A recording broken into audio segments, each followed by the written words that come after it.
Upflow se focalise aujourd'hui sur Yannick. Comédien, humoriste, metteur en scène et auteur, il a notamment mis son talent d'écriture au service de prestigieuses séries telles qu'Un gars, une fille, Scène de ménage, Samantha Oops et bien d'autres. Nous le retrouvons au Pas vu pas pris à Paris dans le 9e pour un entretien sous le signe de la Elle est où la caméra? Parce que moi si je suis pas un professionnel... Ah, elle était cachée. Bien joué. J'ai hâte, hein.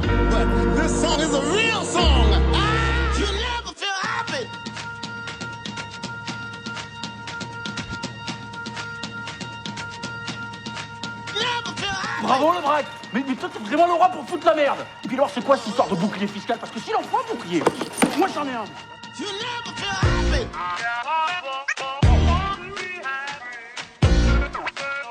C'est bien. Non mais je comprends pas.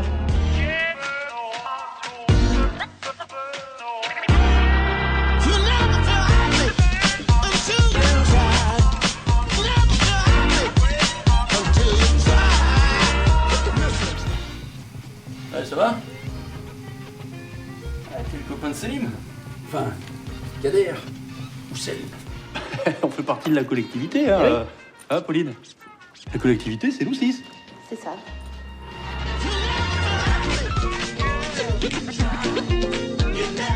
Ça, c'est de la paille, mec.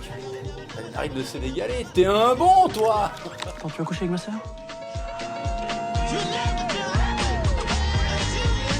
C'est terrible, c'est un corps de sirène avec une mémoire de poisson rouge. Quel gaspillage. Ah, elle est où l'araignée pédée?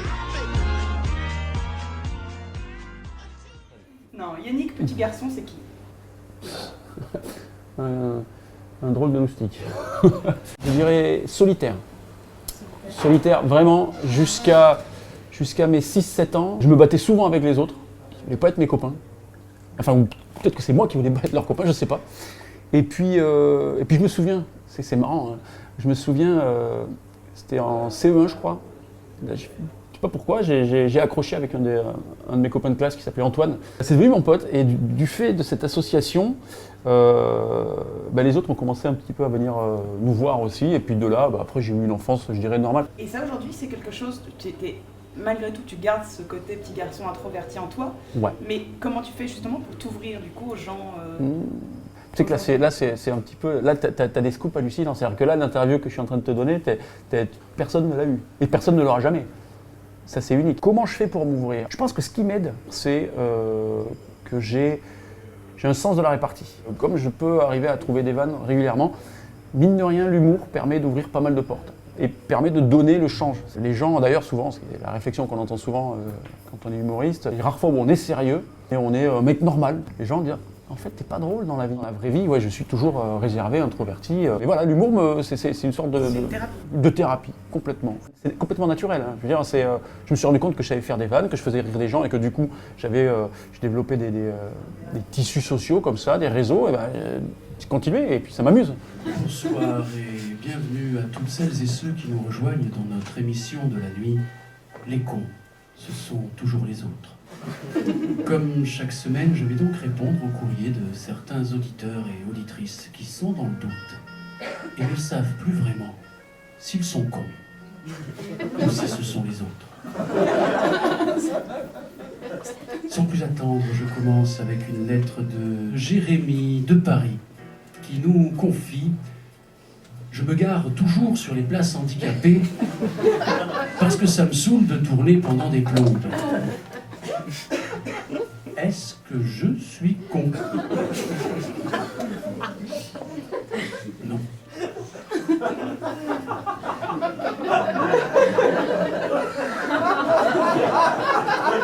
Ne jetez pas la pierre, Jérémy. On sait comme il peut être compliqué de trouver une place de nos jours. De surcroît, si ces places sont toujours libres, c'est qu'il ne doit pas y avoir tant d'handicapés que ça.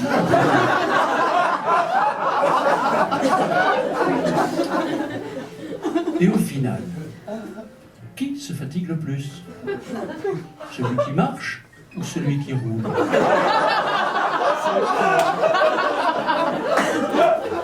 Surtout quand ça descend. Avez-vous déjà vu Un handicapé, vous traitez son fauteuil quand vous êtes fatigué de marcher? Je ne crois pas. Toi, t'as suivi quelles études? Alors, cursus très normal jusqu'en seconde, enfin même terminale. Moi, je suis de la génération où j'ai fait première S, terminale C, donc maths physique.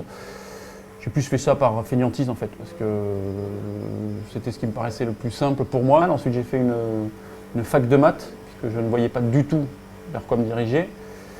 Et je me suis dit, je réfléchirai un petit peu. En fait, les maths ont eu raison de moi. Quand je suis rentré dans des formules hallucinantes, où je crois que là où j'ai eu un coup d'arrêt, c'est-à-dire que déjà ça a été difficile, parce que j'ai découvert la vie, vraiment l'indépendance que je souhaitais. Je suis parti de mon petit village, je suis allé étudier à Toulouse, grande ville, donc tu es livré à toi-même. J'avais commencé à échouer un tout petit peu. Mais là où vraiment, je me souviens de ce jour-là où je me suis dit, mais qu'est-ce que tu fais là quoi? J'étais en 2e ou 3e semestre, on faisait que des maths. Que des maths, théorie des grands ensembles, topologie, des trucs. Et on a un prof de maths qui est au tableau, dans l'amphi, et qui nous fait une démonstration par l'absurde, pour montrer que ça ne peut pas, que l'égalité ne fonctionne pas. Et il part sur... Il noircit le tableau, il efface, il renoircit. Enfin, c'est des formules à n'en plus finir. Toi, t'es là, tu grattes, tu comprends rien. Tu te dis, je comprendrai chez moi. Là. Bon. Et à un moment donné, il fait comme ça avec ses lunettes. Il regarde le tableau, il a un temps d'arrêt, il dit « J'ai fait une erreur quelque part. Bon, vous verrez ça chez vous. » Je fais « Non, je verrai rien chez moi. Tu sais, t'as 8 doubles pages, je me dis « Elle est où l'erreur? J'ai rien compris. » Donc là, j'ai dit « Non, stop, j'arrête. » Et puis j'ai cherché à me reconvertir dans autre chose. Voilà. Comment s'est passé ce déclic de te dire qu'un métier scientifique, franchement, c'est sympa sur un CV, mais pas sur le tien? Ouais. Tu lâches quand même des études, tu vas pour faire quoi? Et ben là, ça a été la période de doute. J'avais pas de passion à proprement parler. J'aimais bien toucher à tout, mais il n'y avait rien qui me passionnait. J'ai cherché plein de taf. Je me suis dirigé vers des passerelles IUT, BTS, des trucs que ce soit au départ, c'était des trucs dans la banque, dans la finance. J'ai fait dans le tourisme. J'ai cherché partout. J'ai même fait les compagnons du devoir. J'ai cherché à faire les compagnons du devoir. J'ai fait une semaine d'intégration pour voir si je pouvais rentrer là-dedans. En fait, j'ai dit non. Je me suis dit non, tu as goûté à 2 ans ou 3 ans de vie étudiante, tu ne peux pas te remettre dans un truc. En parallèle de ça, je travaillais. Je faisais de l'intérim. Éboueur, travail à la chaîne, préparateur de commandes. Tout ce qu'on peut faire sans formation, tu vois, que des trucs manuels.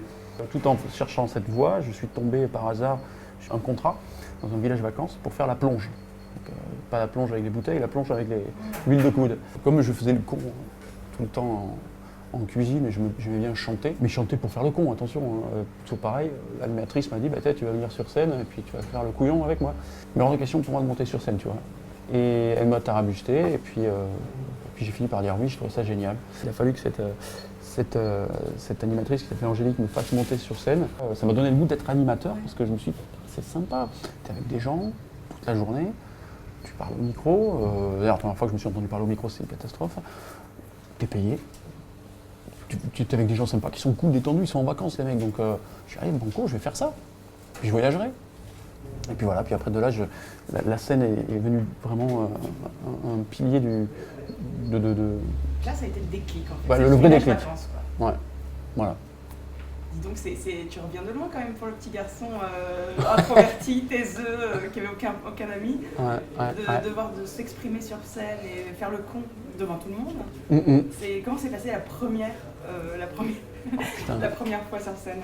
La première, c'était angoissant, jubilatoire, c'était tout ce que tu veux. En plus, on reprend des sketchs déjà existants ou les trucs. L'un des sketchs, je me souviens, j'avais fait Michael Jackson, avec la chorégraphie de Thriller, tout ça, donc mon niveau, tu vois. Et je me souviens qu'il y avait, parce que ça avait été filmé quand même. Et à un moment donné, je sais pas pourquoi, je crois que la chanson est trop longue par rapport à la répète. C'est-à-dire que, genre, on avait répété 3 minutes, et puis la chanson dure 5 minutes, tu vois, sur scène. Et les meufs qui étaient avec moi, qui étaient pareilles, qui étaient jamais montées sur scène, qui étaient les serveuses, et qui faisaient des trucs comme ça, là, elles ont fini leur partie, elles se barrent. Et moi, je suis tout seul. Je suis pas danseur, enfin tu vois, c'était la première fois sur scène, donc je faisais des trucs comme ça. Je suis allé me cacher derrière le rideau, je suis revenu, je faisais des faux moonwalks. n'importe quoi. C'était pathétique, mais en même temps, c'était sympa, quoi. Ça m'a donné une bonne expérience. Ah, bah ouais, après, j'ai voulu recommencer. Mais bon, je vous cache pas qu'avant, quand même, j'aurais aimé de faire un truc. C'est d'aller voir le mec qui téléphonait dans le wagon et de me mettre en face de lui. Et de lui mettre des petites gifles. Bon, c'est pas méchant, c'est juste un petit peu humiliant comme ça. Ça fait... Ouais, non, parce que je te disais, en fait, je viens de partir. Attends, pourquoi il se passe un truc là excuse-moi, monsieur, qu'est-ce que vous faites là? Pourquoi je te mets des gifles? Mais vous n'avez pas le droit. Ah bon? T'es sûr? Mais non, j'ai pas vu de panneau avec une main barrée indiquant qu'il était interdit de donner des gifles. En revanche, j'ai bien vu le petit panneau avec le téléphone qui doit faire dodo. Ah, je raccroche. C'est toi qui vois. Je vais jusqu'au terminus, alors vous savez, je suis pas pressé. Il y a des gens qui me disaient, mais c'est formidable ce que vous faites, trop à la télé, c'est merveilleux. Et les gens, puis nous, on y croit. C'est vrai qu'à aucun moment on a la lucidité de se dire, non, je redescends un petit peu, t'es une buse, t'as encore beaucoup de chemin à faire. Ah non, t'as les mecs qui sont tellement enthousiastes quand ils te voient sur scène, parce qu'ils vivent un moment avec toi, tu vois, dans un contexte. Tu vois, c'est génial. À l'époque, je me rappelle, le number one, c'était Bigard, parce que là, je parle de ça, on est en 98. Les mecs, ils sont la même Bigard, il est loin derrière, c'est extraordinaire. Enfin bon, nous, on a le melon comme ça, et puis on se dit, bah ouais, je vais monter à Paris, je vais prendre des cours de théâtre, et puis je vais me lancer. Yeah. Et justement, raconte-moi un petit peu les premières années à Paris. Et les années galères. Ouais, mais galère en même temps, galère, top.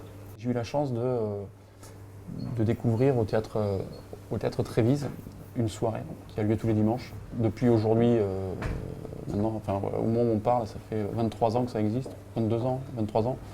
Plus grosse scène ouverte de Paris, le FILD, Festival international d'expression artistique libre et désordonnée, donc tous les dimanches soirs au Trévise. Et c'est une institution à Paris, donc je suis allé voir ce truc-là et j'ai trouvé le concept génial. Je me suis dit, waouh, des mecs qui viennent s'inscrire à 19h et ils montent sur scène.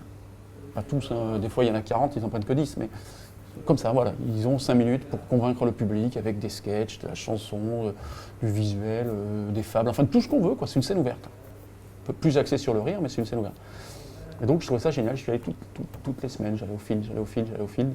À côté de ça, j'ai essayé de trouver des cours de théâtre, pareil, par contre, comme j'étais pas très malin à l'époque, ou surtout j'étais vulnérable, tout ce qu'on dit on l'écoute, hein, et les escrocs c'est pas ce qui manque, donc j'ai dépensé beaucoup d'argent en conneries.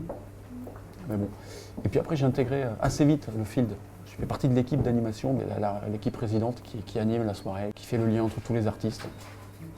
Et c'est là où tu as vraiment appris la vie. Et là, ça a été mon école. Voilà, ça a été mon école parce que j'ai pris des claques, tout le dimanche je prenais des claques, hein, parce que moi j'étais le héros national sur la scène du village vacances, et là j'étais personne. Alors à côté de moi c'était la Dream Team, quoi. Les mecs ça envoyait, ça savait écrire des sketchs, ça savait jouer, mettre en scène, animer, trouver des vannes comme ça, bam, bam, bam, et puis des vannes qui sont vraiment pertinentes et originales. C'était des cadors, et du coup c'est génial. Tu boxes dans une catégorie où t'es poids plume, mais les mecs c'est des poids lourds, donc du coup t'as été tiré vers le haut. Voilà, t'es tiré vers le haut. Voilà. Et la vie d'artiste, c'était celle que la Véronée imaginait? Ouais, celle que Charles Aznavour me racontait dans ses chansons, avec un peu moins la galère, je pense, que justement certaines de ses chansons, quoi. Parce que j'ai gagné peu d'argent. J'avais, merci les acéniques, merci les droits qu'on ouvre quand on travaille un peu, tu vois, donc ça me permettait de subsister. Après de chercher les petits boulots, de commencer à faire des figurations et tout ça. Donc résultat, la galère, elle est relative dans ce métier. C'est vrai que pour la plupart des gens, par exemple, je suis pas connu. J'ai fait 2-3 bricoles, j'ai eu des petits pics comme ça, des moments de grâce où on m'a un peu plus vu. Voilà, j'ai fait un petit peu de télé, je passais chez Patrick Sébastien, un petit peu à Dormanoff et tout ça. Le mec me disait, ah ça y est, ça décolle, et puis hop, après je disparais. Donc le mec se dit, putain, ça va être dur de galérer. En fait, c'est pas une galère. Moi, de l'intérieur, je vis très bien, je travaille énormément, je vais pas me plaindre, je fais plein de choses. Que ce soit de l'écriture, du jeu, de la mise en scène, enfin, vraiment, j'ai pas du tout à me plaindre, au contraire, j'ai un peu le temps très chargé, je gagne bien ma vie. Donc j'ai pas le sentiment de galérer. Après, le regard de certaines personnes, c'est considéré comme une galère. Mais moi, je trouve pas ça la galère. Après, c'est vrai qu'on aspire toujours à plus. Je vais pas me contenter de ce que j'ai, j'aimerais avoir plus. Je sais que j'ai raté quelques wagons dans ma vie. J'avais vu les trains partir, j'avais dit, pourquoi tu vas pisser au moment où les trains ils démarrent? Attends, alors? Mais qu'est-ce que ça veut dire, ça? Et systématiquement. Je pense qu'ils font semblant, exprès de foutre les chiottes dans des endroits pas possibles dans les gares, pour que vraiment je me perde. Et quand je reviens, le train est parti. Merde. Et avec mes potes dedans, hein, qui font. Ouais, ça y est, on est parti là. Ouais, tu m'entends? Oh putain, on n'entend rien, tu m'entends? Ouais, ça y est, on est parti. Ouais, mais le train il fait partir. Eh ben il est parti. Ouais, ça y est. Ouais, j'appelle tout le monde pour le dire à tout le monde. Ouais. Et je te rappelle dans 10 minutes pour te dire qu'on est en train de rouler. Ouais. Mais c'est vrai qu'il faut être blindé parce que notre vie d'artiste, celle que je vis en tout cas, c'est une succession d'échecs en fait. C'est-à-dire que la réussite, elle est présente, mais il faut être. C'est vraiment cyclotimique quoi. Tu vois, tu fais un casting, t'es pas pris. Bah, tu vois, c'est un échec quoi. C'est pas un mec qui travaille tous les jours, qui va tous les jours dans sa boîte. C'est pas forcément facile à faire. Hein. Je veux dire, tu peux avoir des pressions, mais quelque part, bon bah il fait la même chose. À essayer des échecs. Tu fais que ça. T'en fais, tu vois, je fais 2-3 par mois. Bah, t'es pris une fois sur 5, 6, 7, et c'est vachement bien déjà, tu vois. C'est-à-dire que pour 7 castings de passé, t'es pris une fois, mais t'as 6 fois où on t'a dit, bah non, c'est pas toi. Donc faut pas le prendre personnellement, c'est pas effectivement que c'est pas toi, t'as pas été pris parce que t'as pas réussi, parce que pas que t'as pas réussi, c'est qu'il y a un mec qui correspondait mieux que toi. Mais donc faut être blindé quoi, c'est sûr. Mais ça, les périodes de la vie où on s'angoisse, de toute façon, le métier d'artiste, on s'angoisse tout le temps. Quand on a trop de boulot, on est là, putain, mais c'est pas vrai, je vais pas m'en sortir. Quand on en a plus, on fait, oh merde, je fais plus de boulot. Voilà, ça revient tout le temps quoi. Moi, ça fait 15 ans que je suis à Paris. Je dirais 14 ans que je commençais à travailloter un petit peu, tu vois, ça fait vraiment 5-6 ans que j'en vis bien. Voilà quoi, j'ai eu des moments de creux, mais comme j'ai toujours travaillé, globalement, je me dis, bah non, je sais pas, tout va bien quoi. Quelle leçon t'as retenu du film, au-delà de l'écriture, de la vanne, etc. Justement au niveau des claques, Putain, j'en ai pris. Mes plus beaux bides. Mais t'apprends l'humilité quoi, c'est l'école de l'humilité. Et ce qui est marrant, c'est que, en ce qui me concerne, je ne suis pas quelqu'un de prétentieux, mais j'ai toujours besoin qu'on me rappelle à l'ordre, malgré tout. Je pense que j'ai une échelle de prétention qui est clairement moins élevée que la plupart des mecs qui font ce métier, mais on est quand même. Il y a des moments où on est un peu en état de grâce et c'est pas qu'on prend la grosse tête, mais ouais, on gagne une sorte de confiance assez fragile. Et donc on est prétentieux, on se dit c'est bon, ça je sais faire et tout. Et il y a toujours un moment où moi je me prends un tacle. Putain ça fait mal. Et c'est important. C'est important, je me souviens une fois, j'allais jouer une fois à Marseille et puis je me retrouve avec une première partie, pas au courant, tu vois. Moi je démarrais, tu vois, mais ça se passait plutôt pas mal. Et c'était un jeune, j'étais déjà jeune mais il était plus jeune que moi. Et il me dit, bah moi c'est bon, je démarre, mais j'ai jamais pris de bide et j'espère que ça m'arrivera jamais. Moi je lui dis, bah écoute, ça va te surprendre, moi je te souhaite l'inverse. Il faut que ça t'arrive de temps en temps, c'est important d'avoir des bides. C'est ce qui te recadre, c'est ce qui te remet à niveau. Tu vois, c'est. Putain, le mec il passe juste après, il fait un quart d'heure de bide. Merde. En plus il m'a plombé la salle, donc moi aussi derrière j'ai fait un gros bide. Mais non, mais c'est super douloureux. En plus en one man show, quand on prend un bide, on est seul. Quoi. Bon, et on peut se cacher nulle part, c'est pour ta gueule.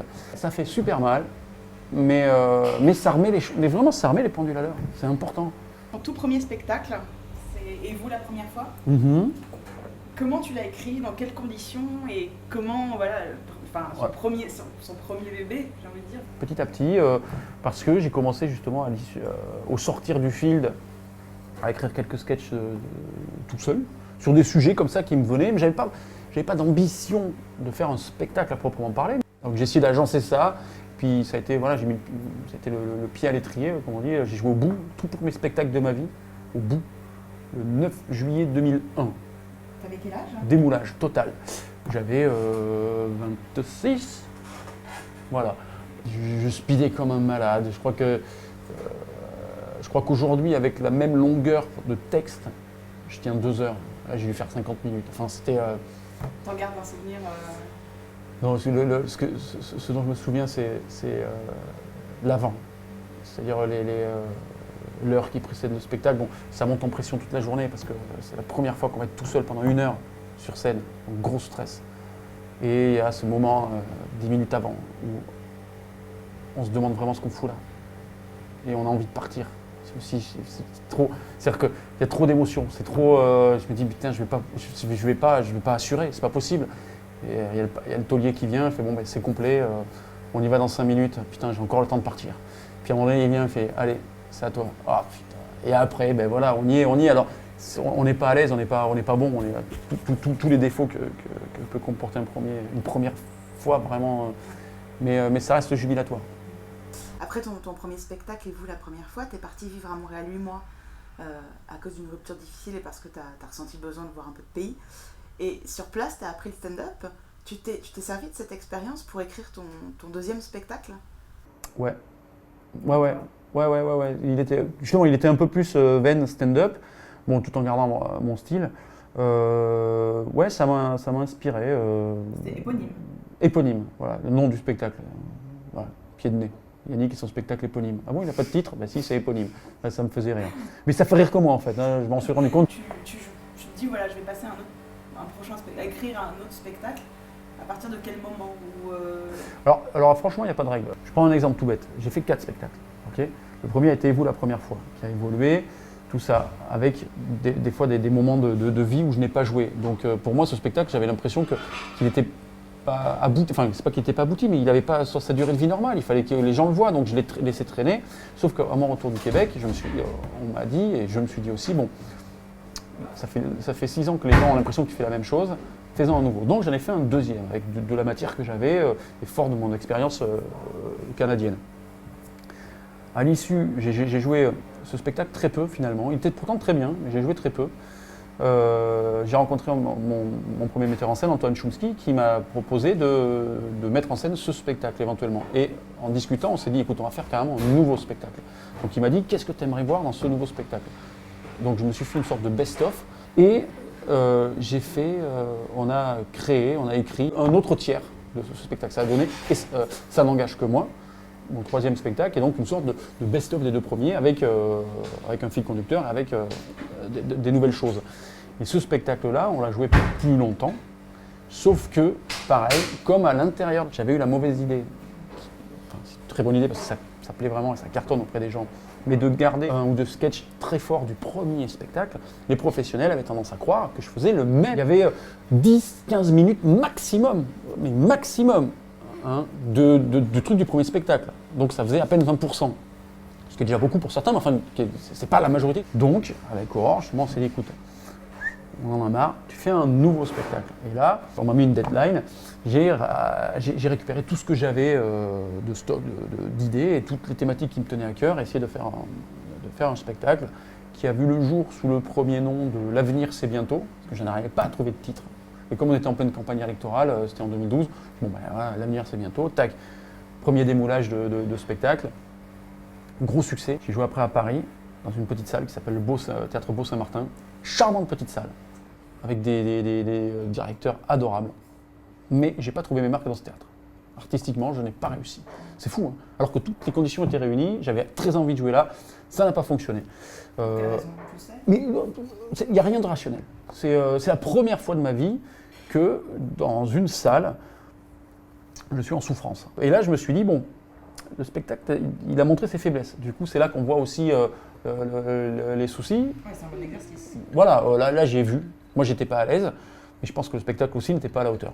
Donc, je l'ai laissé reposer 6 mois et j'ai demandé à un ami co-auteur que j'avais rencontré sur Nos chers voisins et scènes de ménage s'il voulait, avec moi, réécrire quelques passages et mettre en scène le spectacle. Thomas Monsuy, donc, c'est lui dont je parle, m'a dit allez, banco, on vend la caravane.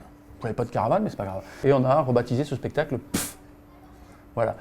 Avec le signe qui va avec, hein, pff, un cri de révolte sobre, élégant et discret. Donc ça, c'est un mini-fuck. Voilà, hein, c'est élégant, c'est pas vulgaire. Et c'est ce mouvement que j'essaie de lancer. Et donc qui est justement, c'est tous les travers de l'être humain, quoi. Tout ce qu'on a de plus vil parfois. On va faire un truc chiant pour faire chier quelqu'un. Alors que on pourrait faire un truc simple qui fait chier personne. C'est ce truc-là qui me fascine. Non, mais c'est ça, voilà, c'est un paradoxe. C'est de me dire, mais faire chier, même si ça me fait chier. Mais pourquoi la vie c'est vachement plus simple si tu t'emmerdes personne? Oui, une fois ça m'est arrivé, je me rappelle, j'étais gare de Lyon, j'attendais quelqu'un, j'avais mis mon scooter contre le trottoir et j'étais assis, il faisait beau, à la terrasse d'un bar, voilà, mon scooter en face de moi. Et je vois un gars qui vient et avec sa voiture et qui va pour manœuvrer, pour se garer entre mon scooter et la voiture. Bon, moi je vois que le mec il va galérer, donc je me lève et je recule légèrement mon scooter, je pouvais le faire de 40 cm. Et le mec, il se gare, il est content, il vient me voir, il me fait merci, vraiment, merci du fond du cœur, presque les larmes aux yeux quoi. J'ai juste déplacé. Il fait non mais vous savez, pas grand monde l'aurait fait. Le mec il était ému comme ça, il fait vraiment, c'est le beau jour de ma vie. Mais je vois pas. En fait, et c'est là que je me suis dit, ouais, il a peut-être raison. Effectivement, il y a un mec qui avait 30 cm à faire pour déplacer son scooter. Donc ça lui prend grosso modo 15 secondes de sa vie. Effectivement, on n'aurait peut-être pas bougé et aurait regardé le mec galérer, presque à attendre qu'il touche son scooter pour pouvoir dire « Oh ! C'est ce truc-là de l'être humain m'agace au plus haut point. Et donc, c'est pour ça que je le mets en lumière. Effectivement, dans mes précédents spectacles, j'étais assez macho. Je le suis un tout petit peu malgré tout, mais j'attaque surtout les mecs.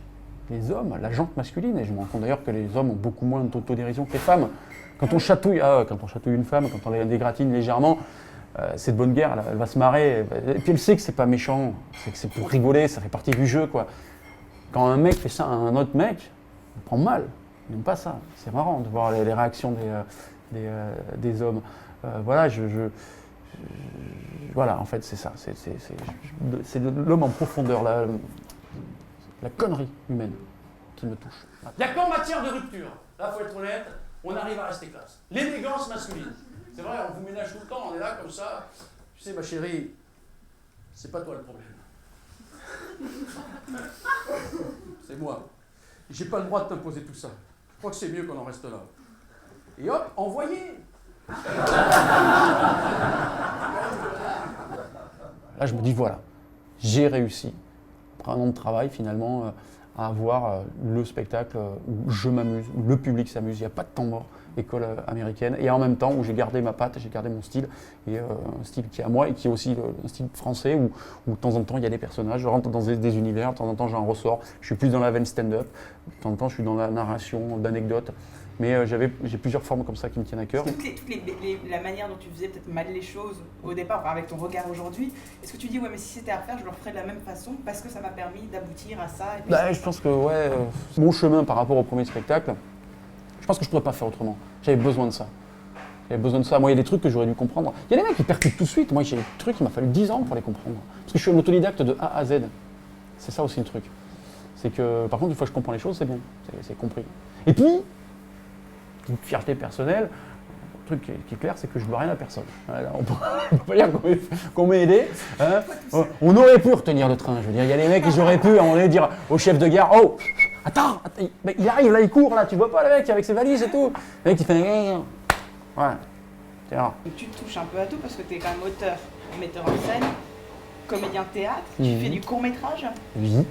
Tu as fait du cinéma. Oui, un peu. Et je sais que tu chantes aussi, et ouais. Tu joues de la guitare dans tes One Man. À quand un concert de Yannick? Quand j'aurai un album. Ça, c'est un truc qui me plairait. J'ai goûté un petit peu à la scène dans un orchestre devant 250 personnes. C'était génial. C'était génial. Guest session avec mon pote Greg M. Moi, je jouais et je chantais aussi de temps en temps. C'est génial. Ça, je crois que c'est un kiff. Mais pareil, mon gros souci, c'est que je suis quelqu'un qui est... je suis jamais complètement super expansif. Tu sais, il y a des mecs qui sont entiers dans la passion. Moi, j'aime plein de choses, mais je suis pas... Donc, je vais pas un écorché vif comme certains qui pourraient mourir pour monter sur scène ou pour être une rockstar. J'adorerais être une rockstar, mais pour le moment, j'ai conscience que c'est compliqué. Donc, je vais déjà réussir d'un côté. Après, je ferai comme... Non, mais je ferai en fait comme il s'appelle, comme Elie Semoun. Une fois que je serai un humoriste reconnu, je ferai de la bossa nova. Et je ferais chier tout le monde. Je te souhaite une meilleure carrière quand même, hein. Je déconne. Même entre blancs, on est trop différents. Surtout entre Français. Je Je peux pas blairer les feignants dans le sud avec leur grande gueule à la con. Les consanguins dans le nord avec leur accent à la con. Les bretons leurs fesses noses et puis leurs chansons à la con. Les Alsaciens, ils auraient mieux fait de rester allemands. Les Corses, ils font tout péter avec leur fierté à la con. Les paysans du Larzac avec leur moustache à la con. Les Parisiens égoïstes et leur caractère à la con. Les gens premier degré qui ont compris à cette chanson.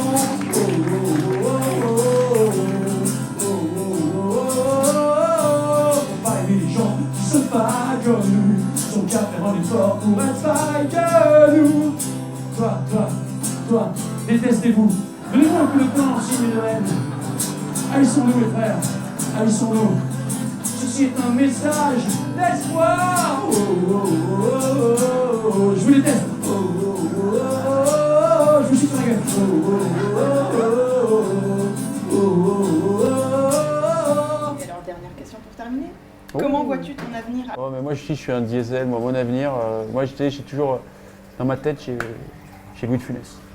Je me dis, voilà, le mec qui a commencé, oh, c'est génial, discrètement, même sans rien à boire. Merci. Il est très bien, le pas vu, pas pris. Ah, je le recommande. La meilleure eau du quartier, du 9e arrondissement. J'aime bien comment tu as amorcé ça. Une dernière question pour terminer. Imagine, c'est une première question pour terminer. Là. Donc la dernière question pour terminer. Donc, comment je vois mon avenir? Je le vois bien. J'ai rencontré une femme formidable. Et je sais pas, je suis plus serein. Et qu'est-ce qu'on peut te souhaiter? Mais que je prenne toujours du plaisir dans ce que je fais, c'est surtout ça en fait. Que peu importe le... On dit toujours que les artistes, il faut qu'ils aient souffert pour faire un truc. Moi, je ne veux pas souffrir, moi. De temps en temps, c'est bien quand même, il faut pas avoir tout cuit, sinon on ne savoure rien. Si à un moment donné, il n'a pas fallu que ça pique un peu, c'est pas savoureux. Mais je veux pas non plus me faire archi mal, quoi. Ça sert à rien. Voilà, donc ce qu'on peut me souhaiter, c'est que je sois heureux dans ma vie, artistique, sentimentale et physique. Eh ben, je te souhaite tout le meilleur et je te souhaite de prendre le bon train. Bah écoute, merci, c'est gentil. Et là, le bon wagon, première classe. Hein.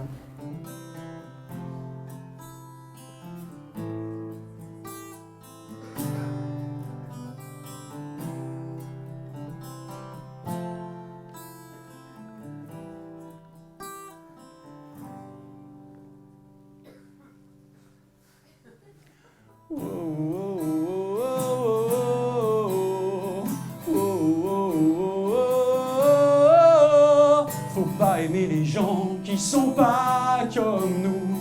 Ils ont qu'à faire un effort pour être pareil que nous. Oh, oh, oh.